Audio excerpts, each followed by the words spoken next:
mental health and entrepreneurship. And the reason I want to talk about this is because it's something that we have habitually and historically looked over. The National Institute for Mental Health has conducted research on this topic, and Forbes has posted articles on this topic as well in the past. So I think it's important that we talk about it. Not to mention, many of you may already know I am a licensed therapist in private practice, and I work with a lot of business owners and entrepreneurs in therapy. Having said that, a whopping 72% of entrepreneurs, either directly or indirectly, are impacted by mental health issues. Now, first, I want to mention the fact that mental health and mental illness are not the same. Everyone has mental health, just like everyone has physical health. Your mental health can be poor or good, and that's when you get into using the term mental illness. There are a variety of mental illnesses, and please don't ever try diagnosing yourself or someone else unless you are a licensed clinician or someone that's qualified to diagnose a mental illness. Same thing with physical health. Make sure that you are someone qualified to do so. Not only has research found that 72% of entrepreneurs deal with mental illness of some sort, they've also found that about 50% of entrepreneurs struggle with depression at some point throughout their lives. And many entrepreneurs, CEOs, and business owners struggle with a lifetime of mental health concerns. Even more importantly, entrepreneurs are only 8% of the total population. Other studies have shown that 23% of family members of entrepreneurs struggle with or suffer from symptoms of mental illness at some point, while only 16% of family members of non-entrepreneurs struggle with mental illness. A really good question is why? Why do entrepreneurs struggle with mental illness so much more than people that are entrepreneurs? There's a variety of reasons. Some of those reasons include failure, burnout, loneliness, and insomnia. And most of us know that our sleep habits significantly impact our mood, our overall physical and mental health, and also our ability to function and cognition. I'm sure most of you have heard that phrase, it's lonely at the top. Well, if you ask anyone that's successful or any entrepreneur, and let's just be clear, all entrepreneurs aren't successful. Well, it depends on what your definition of success is, and we'll talk about that towards the end today. But I have to say, after working with so many entrepreneurs and business owners in therapy, that not only is it lonely at the top, it's also lonely on your way to the top, and just as lonely when you're at the bottom. Many entrepreneurs go from top to bottom, back up to top, and so forth. There's a lot of isolation and loneliness that occurs during that process.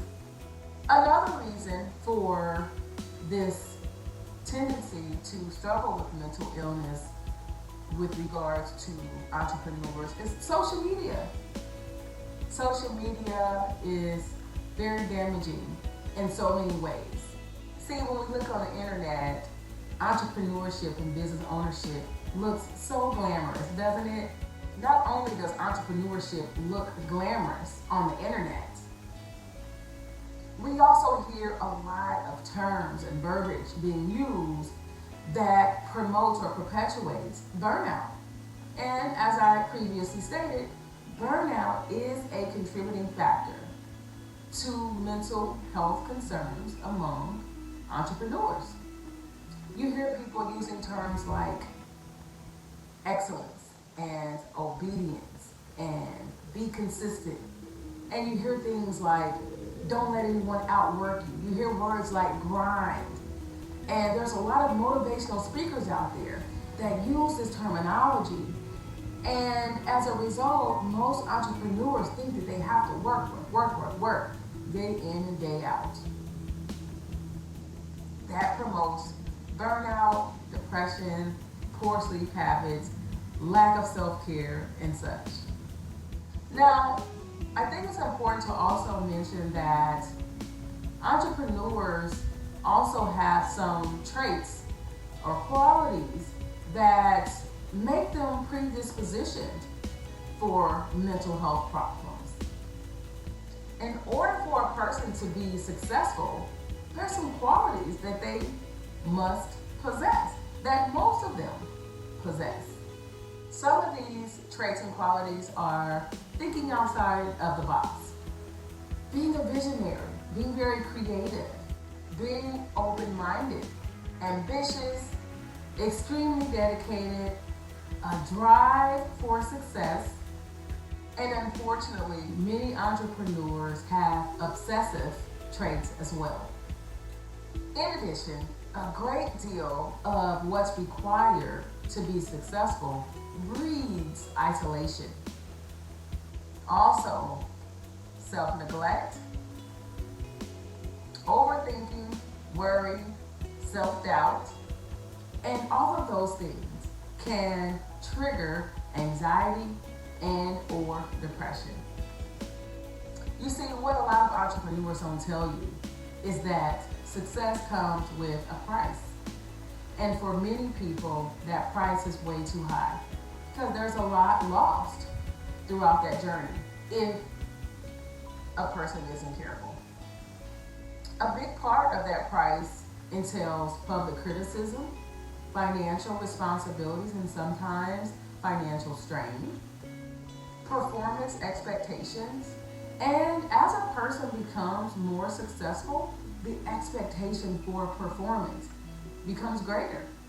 And along with that comes more criticism and judgment. Unfortunately, too many people struggle to set boundaries, struggle to know or understand when it's time to turn it off. And the more successful a person becomes, the harder it is to turn it off.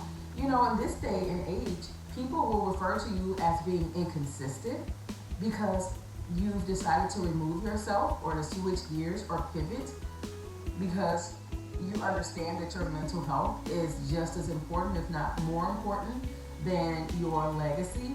We're always talking about legacy, building something, and working hard. Those things are great. But what good is your legacy if the people that you love can't have a healthy relationship with you? Your children don't get time with you. In this day and age, when so many people are starting businesses, it's critical that we talk about mental health and business ownership or entrepreneurship. Because you become a leader when you become an entrepreneur or a business owner in many ways.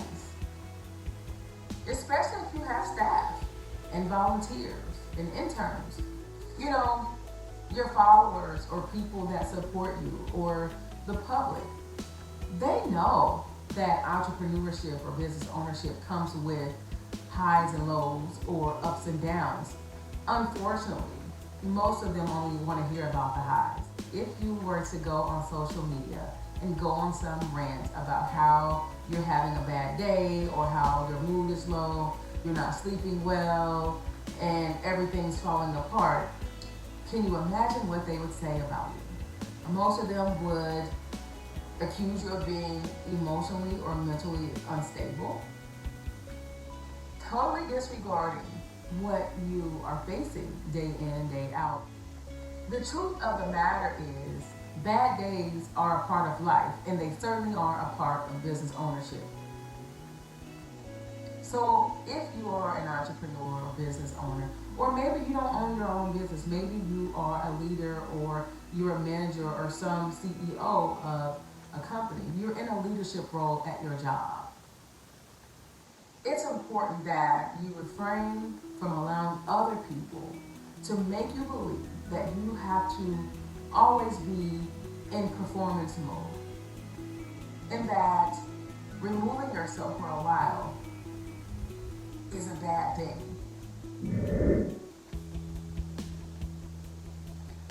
There's so many people that believe they have to be a slave to social media. They get up every day, they post, they post, they post, they post.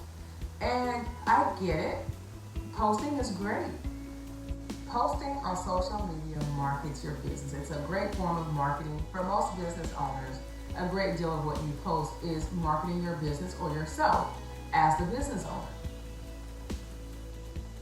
But it's a really good idea to pay attention to the days and the weeks and the months when you're not doing well, and remove yourself from social media, and be very careful about comparing yourself to other people. Because I promise you that a lot of people that you see on social media aren't doing as well as you perceive them to be. On social media, you see the highlights of all of our lives. You don't see our entire life, okay? And I know that people think social media is real life, but it's not. You just see the highlights, okay? And that might be 5 or 10% of most people's lives. So please don't make assumptions about how great somebody's life is based on what you see them post on social media.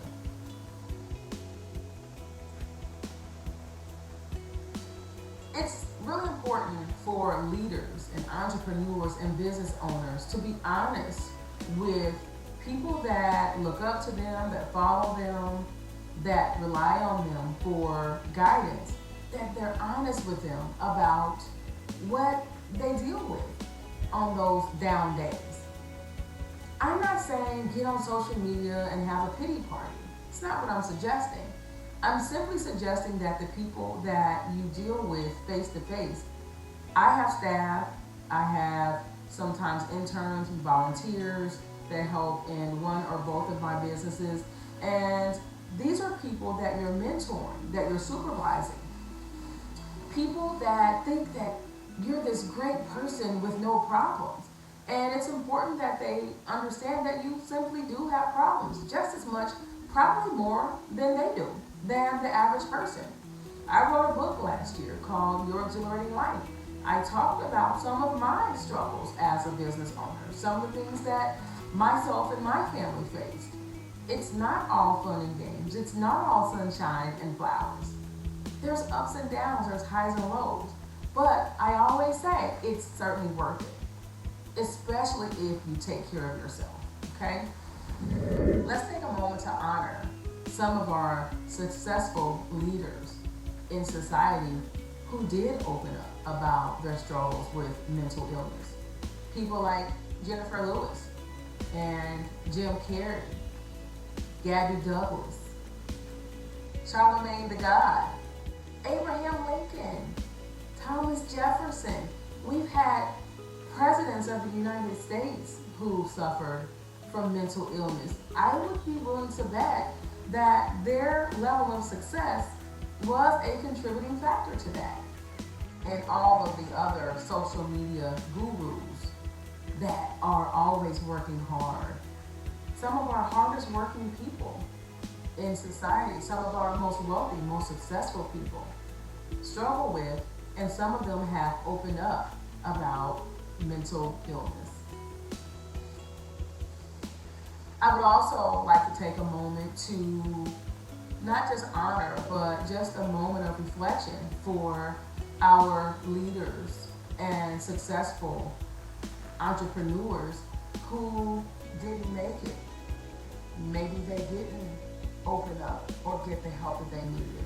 People like Robin Williams, Kate Spade, Michael Jackson, Whitney Houston, Prince. I know that when a lot of them, some of them died from drug overdoses and self-medicating habits, but most likely those habits were a result of a mental illness. And many of them struggled throughout their entire lives with symptoms of mental illness. And when you hear stories about most of their lives, that's what it's indicative of. Suffering from mental illness, mood disorders, and anxiety. Unfortunately, because of the position that they held, Many of them weren't as public about what they struggled with. The people in their personal lives, behind the scenes, more than likely knew. But it's highly likely that they weren't getting the help and support that they needed to manage those symptoms. And as a result, their lives ended prematurely and unnecessarily. Very often, asking for help is challenging for individuals who are in leadership roles. Unfortunately, a lot of people fear stigma and criticism when they consider asking for help. So they suffer in silence. And that's when a lot of that self-medicating comes along. In fact, entrepreneurs are very highly likely to engage in substance abuse. A lot of them end up taking pills excessively to cope and manage their symptoms. A lot of them end up drinking excessively and sometimes other drugs. And asking for help requires being honest about symptoms, being honest about the stress, about the worry, about the financial problems, and all the things that come with entrepreneurship, the failures. Behind the smiling faces that we see on the internet and on television very often is a very successful person that has suffered or is suffering from a mental illness. The success stories, the appearances, the interviews, that comes with a lot of pressure. And some of the people that we see before us deal with social anxiety. But because of the level of success that they've reached, they're expected to do those appearances and interviews. And some of them, like I said, start self-medicating and they're showing up in a numbed state because they're using numbing agents just so they can cope and relax and get through those moments. And it's important to get with a mental health professional so that you don't find yourself in that situation, so that you learn how to cope otherwise without numbing. I personally think it's time for us to redefine success. I believe that historically we have attached success to status and to money. And as we can see, based on the lives of some of the very successful people that I mentioned here today, that simply isn't enough. Money and status is not enough. Money and status is great if you're well. Because when you're well, you can enjoy it. When you're well, you can enjoy your relationships, you can enjoy the journey. So during the next session of Therapy Thursday, we're going to talk about redefining success in a way in which burnout is not glorified and glamorized. Instead, we're going to learn some balance. Work-life balance is critical in the journey of an entrepreneur. I want you to enjoy your journey of entrepreneurship. You don't want to get to that place in which you've accomplished all of your goals, you're successful, you're wealthy, you've checked all the boxes, but you're still not happy, you're still not well. Therefore, you're not enjoying what you've spent all this time and money and lack of sleep and energy building. Enjoy the journey. Enjoy every day of it so that when you get there, you actually remember the journey, that you weren't intoxicated, that you weren't under the influence the entire time. We want to get there and remember every moment of the journey.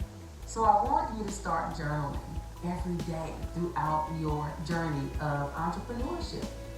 Journal about your daily experiences, your moment-to-moment experience. I want you to learn how to be present in the moment, in the here and now.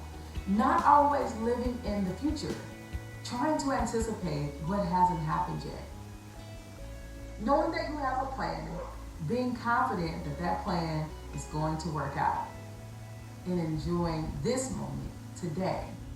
It's also important that you avoid reaching back into the past and ruminating about what has happened that maybe didn't go so well. I'm not saying that you should forget about the mistakes, forget about the failures, forget about your fears. Yes, acknowledge them, journal about them, process them, talk to your therapist if you have one about them, you have more days to live. Let those days of failure be a part of your past. Your past, it happened. A healthy level of acceptance is necessary in order to deal with that.